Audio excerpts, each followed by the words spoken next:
Hi guys, Thurman Hendricks back here in the dugout with tip number 5. Tip number 5 is a tip that really, I guess, wouldn't build on the other tips. It's a tip that you would kind of apply once you kind of have been working on your 60-yard dash for a while. Tip number 5 is to know your best time. What does that mean?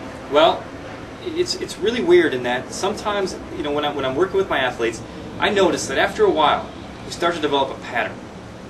For example, after they get good and loose and they kind of warm up a little bit and we're ready to run and we're ready to run hard on their 60s and I start timing, sometimes I notice that their best run is their first run. Sometimes it's their second, sometimes it's their third, sometimes they don't have a pattern. But many of them do have a pattern, and that's the thing to understand, that if you know that your best time is your second run, and I don't mean second like jogging run, I mean second like 100% hard run with a couple minute break in between, then you need to kind of replicate that on the day of your test. So you need to run one prior to that. I've seen some athletes improve their time by as much as 2/10 to 3/10 just by knowing that, you know, on their third run.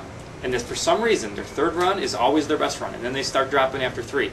It's ironic, but many athletes, you know, have that trend. So maybe you do, maybe you don't, but pay attention to it after a while, after you get all these other things kind of becoming habit that we've been talking about in some of the other video tips. But pay attention to that. Hopefully your timer is very accurate.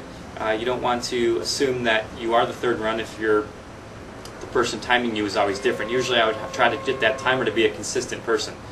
That's tip number 5. We got one more tip left in this series, and we'll see you in a couple days.